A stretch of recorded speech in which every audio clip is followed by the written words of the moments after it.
आपने भी किसी टाइम में जो है ठेकेदारी की है और ठेकेदार आप रहे, एक क्लास ठेकेदार। क्या गाइडलाइन क्या कहती है ठेकेदारी की? क्या ई टेंडर के बिना कोई काम हो सकता है सरकारी?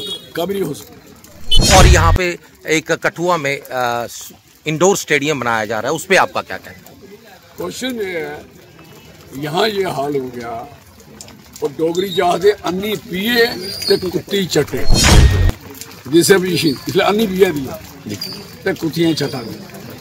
तो कहने का मकसद है जो भी बगैर टेंडरिंग काम होता है वो कोई कानून नहीं कहता कि ऐसे होगा। ऐसा हो सकता है क्यों?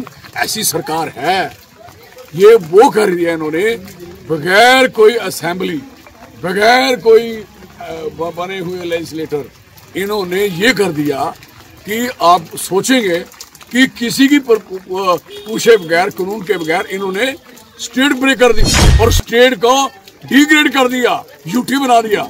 ये कर सकते हैं? ये ठेके बेके चौनी ठहनी के काम, इनको क्या मतलब? नहीं क्या बाकी मैं जो स्टेडियम में जो बन रहा है मैं उसके हक में नहीं। मैं चाहता हूँ स्टेडियम में बच्चे चौका मारते हैं, सिक्सर मारते हैं, उनका खत्म कर दिया। जो क्रिकेट के बच्चे जहाँ डेवलप हो रहे थे उनका फ्यूचर खत्म कर दिया।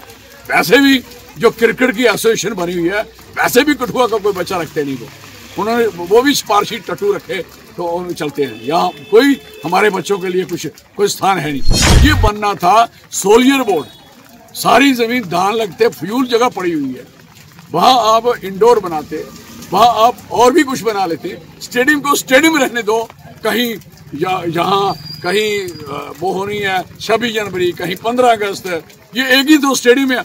आपका सारा नजरी इस पे पड़ता है। I am sorry, this is very unfortunate कि कोई आदमी, इसको प्लानिंग जो है मिस प्लानिंग है। किसी की भी कंस्ट्रक्शन, किसी का भी कारोबार, वो उसके लिए सारी चीजें उसे पूरी करनी है, लेकिन सरकार के लिए कोई चीज पूरी नहीं करनी। देखो, सीमेंट की क्वालिटी होती है, एक ओपीसी होता है जी, और एक है, एक में फ्लाई ऐश पड़ती है, एक में फ्लाई ऐश नहीं पड़ती, और वो दो किस्म के सीमेंट्स होते हैं। और कहने का मकसद है आज जो सीमेंट की पोजीशन है, जो इंडस्ट्रीज है, दुनिया भर की मिट्टी इन्होंने खत्म कर दी, दुनिया भर का रोड़ा पत्थर इन्होंने डाल दिया। जो स्टैंडर्ड है वो सीमेंट का है नहीं। आप देखें मकान, लेंटर वाले मकान इस समय बारिश में टपक रहे हैं पानी, क्यों? वो सीमेंट, वीक सीमेंट। और दूसरा नंबर, जो इससे आपके नॉलेज के लिए जो बैचिंग प्लांट लगे हैं, बैचिंग प्लांट, और वहां तक जो मिलर लेके जाता है ट्रक, वो मिलर ऐसे घूमता, मिलर बोलते हैं उसको, मटेरियल लेके जाता है, और उसके बाद जो आगे मशीन लगी हुई है यहाँ वो डालती है। आप हैरान होंगे, वो मशीन चल ही नहीं सकती जब उसमें अंदर केमिकल ना डाला। और केमिकल का मतलब है कि वो उसको जमने नहीं देता, और इतनी स्पीड में वो बिल्कुल क्लियर मशीन रहती है। उसका नुकसान किसको? लेंटर को होता है। मैं जानता हूँ लेंटर इफेक्ट होता है, और जितनी भी स्ट्रेंथ है उसकी वीक होती है। और आप देखेंगे द्रेडें लगी हुई, कोई लेंटर देखो जिसने वो डाला होगा।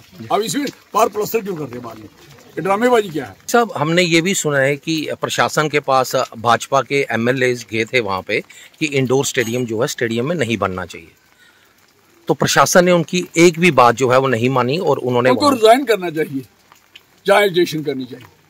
ऐसे एमएलए बनने, मेरे यहाँ एमएलए किसी की हिम्मत है क्या? बंद करते। मैं तो अभी तमाशे देख रहा हूँ, मैं तो उनके तमाशे देख रहा हूँ। हमारी हिम्मत हमने सरकार करा दी थी महबूबा मुफ्ती की, याद है आपको जी? जो उन्होंने एक फ्रॉडुलेंट केस बनाया, तबाही की, आज तक उस बच्ची का कोई कातिल नहीं पकड़ पाए, और फजूल के बंदे पकड़ के बिठाए हुए हैं, जो अल्टीमेट छूट जाएंगे। मतलब कह रहा, बच्ची का कातिल नहीं मिला, but the mean of that क्यों नहीं हुई सीबीआई, क्यों नहीं करवाई? तो कहने का मकसद है कि ये चीजें सारी जो है ये नहीं हो सकती। एमएलए बनना, ये दिल्ली वाले उसको एमएलए बना दे, कहे हम कोई भी खड़ा करें, वो तो जानवरों के नाम लेते हैं। I am sorry for that. हम किसी को भी खड़ा करें वो जीतेगा। तो इंसान, जब आप पहले ही जानवर डिक्लेयर कर देते हो, आगे हमारा बनना क्या है, तो आगे वाला अफसर जो पढ़ा लिखा है वो मानते ही नहीं, नेवर किया। I am sorry. और एमएलए साहब को जिनकी नहीं मानी यारी मेरे पास आई है, पार्टी रिजाइन करिए, मैं उनके साथ बैठता हूँ, सारे काम बंद करा देता हूँ अगर वो चाहें। Thank you.